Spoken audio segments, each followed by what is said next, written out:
কনক, কনক, কনক, কনক, মা বলছে শুনতে পাচ্ছ? সাত্তকী, অভ্র, কনক, কনক, সাত্তকী, তাড়াতাড়ি এসো। কি কি হয়েছে ছোট মা? বৌরানী এখানে কি করে? কি কি কি হয়েছে এখানে? কি আগে তোলো, আগে তোলো। কনক, ঘরে নিয়ে চলো ওকে। কনক, সাবধানে, সাবধানে, সাবধানে। কি হলো বলতো? কনক, বৌরানী, কনক।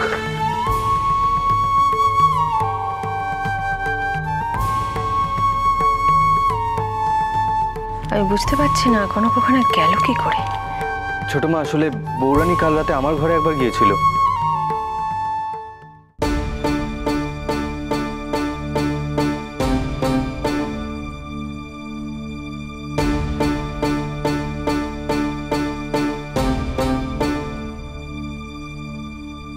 তারপর আমি ঘুমিয়ে পড়েছিলাম ছোট মা, আর আমার ঠিক মনে নেই বৌরানী কখন বেরিয়ে গেছে।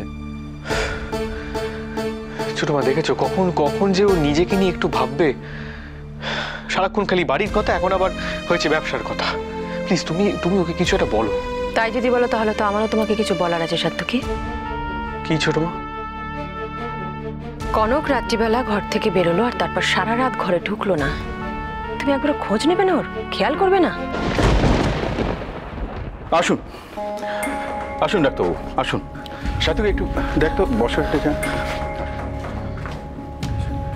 আসুন।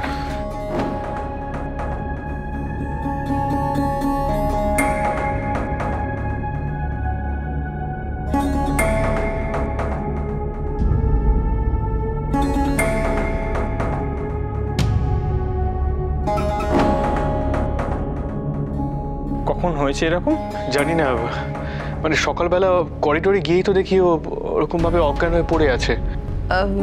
ধরে নিন এই 11:30 12টা। এতক্ষণ ধরে সেন্স নেই?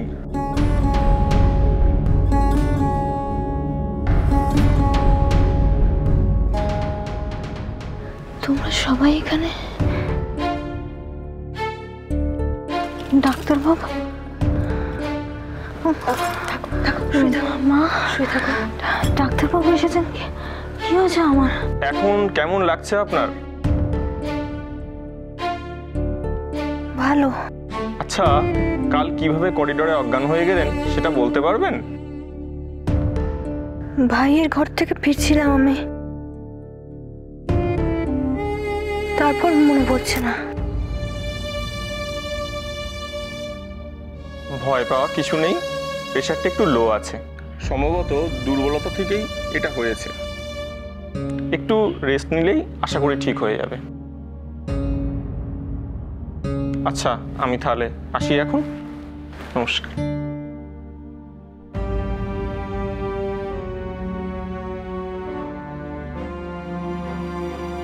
আজকে অনেক বেলা হয়ে গেছে, তোমরা যাও, রেডি হয়ে পুজোর ঘরে যাও, আমি আসছি।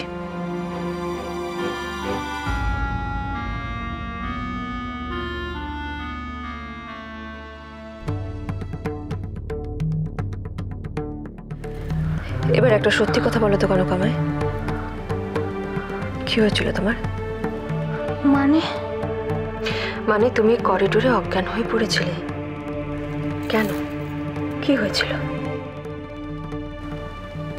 বলো।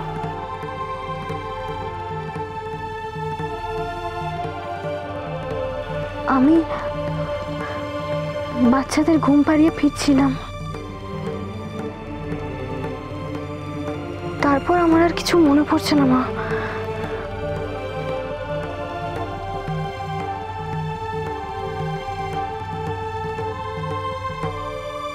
আমার কাছে কনক কিছু লুকোচ্ছে না? কালকের কথা বলে শুধু শুধু সবাইকে দুশ্চিন্তায় ফেলার কোনো দরকার নেই। তাছাড়া ওসব নিশ্চয়ই আমার মনের ভুল ছিল। না অরূপ, আমি কোনো ভুল করছি না। মামনির ছবি আমি জেঠুমনির অ্যালবামে দেখেছি, আর তাছাড়া জেঠুমনির কথা অনুযায়ী এই বাড়ি, ব্যবসা, সম্পত্তি সবকিছুই নাকি ওনার। তাহলে তুমি বলো, ওনার এরকম অবস্থা কি করে হলো? কি হলো, চুপ করে আছো কেন বলো? উনি যদি সত্যি এই সব কিছুর মালিক হন তাহলে আজ ওনার এরকম অবস্থা কি করে হলো? তুমি কি আমার কথা বিশ্বাস করছো না অরূপ? এই অলি, তোমার কথা নয়, আমি জেঠুমনির কথাগুলো বিশ্বাস করতে পারছি না। ছোটবেলা থেকে শুনে আসছি ওনার মাথা নাকি খারাপ। এরকম একটা মানুষ কি বলতে কি বলেছে, তুমি ওনার কথা শুনে সবকিছু সত্যি বলে ধরে নিচ্ছ। তাহলে এই ফটোটা, ওটা সম্বন্ধে তুমি কি বলবে? সেটা অবশ্য একটা প্রশ্ন। আচ্ছা, এমন তো হতেই পারে যে তুমি ছবিতে যে মহিলাকে দেখেছো উনি আদৌ তোমার মামনি নন, অন্য কোনো মানুষ। তুমি কি বলছো অরূপ? আমি নিজে চোখে মামুনির ছবিই দেখেছি। অলি অলি, এমন তো হতেই পারে যে ওই মহিলাকে দেখতে তোমার মামুনির মতো। বুঝতে পারলে না? হ্যাঁ, বসো বসো এখানে। আরে বাবা, পৃথিবীতে এরকম বহু মানুষ আছে যারা হুবহু একই রকম দেখতে হয়। না অরূপ, আমার মন বলছে এই বিষয়ে আমি কোনো ভুল করছি না। অলি, আইনের চোখে মনে হওয়া দিয়ে কিচ্ছু প্রমাণ করা যায় না। যুক্তি দিয়ে বিচার করতে গেলে এরকম অনেক প্রশ্ন ওঠে। ঠিক বলেছো তুমি। আর এরকম অনেক প্রশ্ন আমার মনেও আছে, যার উত্তর আমি এখনো খুঁজে পাইনি। কিরকম? মিস্টার অরুণেশ চ্যাটার্জি যদি সত্যিই তোমার বাবা হন, তাহলে তোমার মাকে বলো, কে তোমার মা? জানো না তো? তুমি যদি না জানো, তোমার বাবা নিশ্চয়ই জানেন তোমার মাকে। তাহলে সেই সম্বন্ধে একটা কথাও কেন উনি তোমার সাথে বলেননি?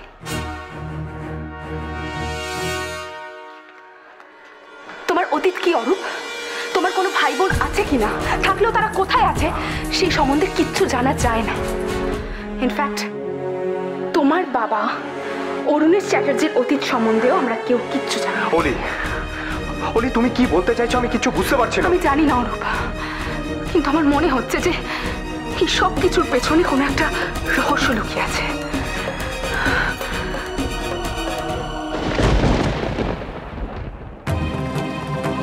আর এই রহস্য বের করতে গেলে আমাকে বৌরানীর সাথে একবার কথা বলতেই হবে।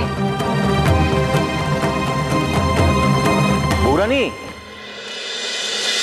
বৌরানী, বাজার নিয়ে এসেছি, তুমি একটু দেখে নাও। ও মা গো, এসব কি গো? এত বাজার দিয়ে আবার কি হবে? আজ বাড়িতে কিছু আছে বুঝি? না মামা, আমাদের কোম্পানিতে যারা কাজ করে আজ থেকে তারা বাড়ির খাবারই খাবে।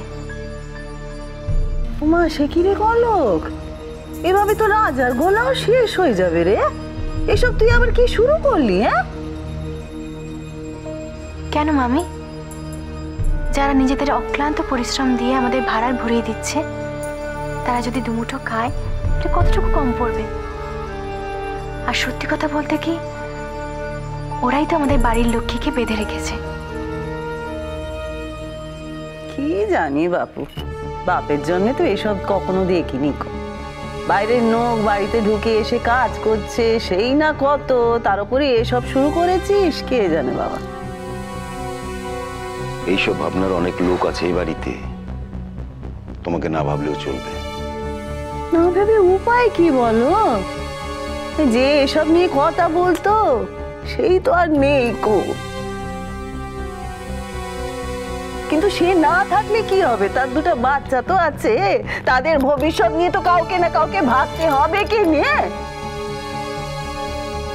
তুমি ভেবো না মামি, আমি যতদিন আছি ওদের দিদি ভাইয়ের অভাব একদম টের পেতে দেবো না।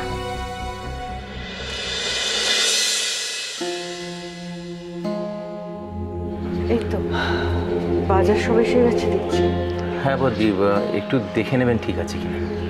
কিন্তু বিয়ান, এতজনের রান্না এসব কে করবে? আমি করব মামা। ননিদি, তুমি গিয়ে সবজিগুলো কাটো, আমি এক্ষুনি আসছি। একদম না, তোমায় কিচ্ছু করতে হবে না কনক। যা করার আমি আর ননি সামলে নেব। তুমি যাও, ঘরে গিয়ে বিশ্রাম করো। তুমি তো জানো বড় মা, আমি একদম ঘরে শুয়ে বসে থাকতে পারি না। আমার সব থেকে প্রিয় জায়গা তো ঠাকুর ঘর আর রান্নাঘর। তাই বলে এত সব তুমি একলা সামলাবে কি করে?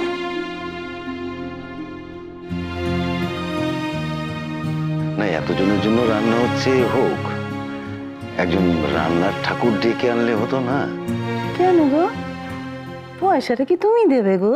হ্যাঁ, একটা ঠাকুর ডেকে আনলে কতগুলো টাকা পয়সা দিতে হয় সেটা কি জানো কি নে? তারপর এই মৎস্যটা যে কতদিন চলবে সেটা কে জানে? না মামি, এটা টাকার ব্যাপার নয়।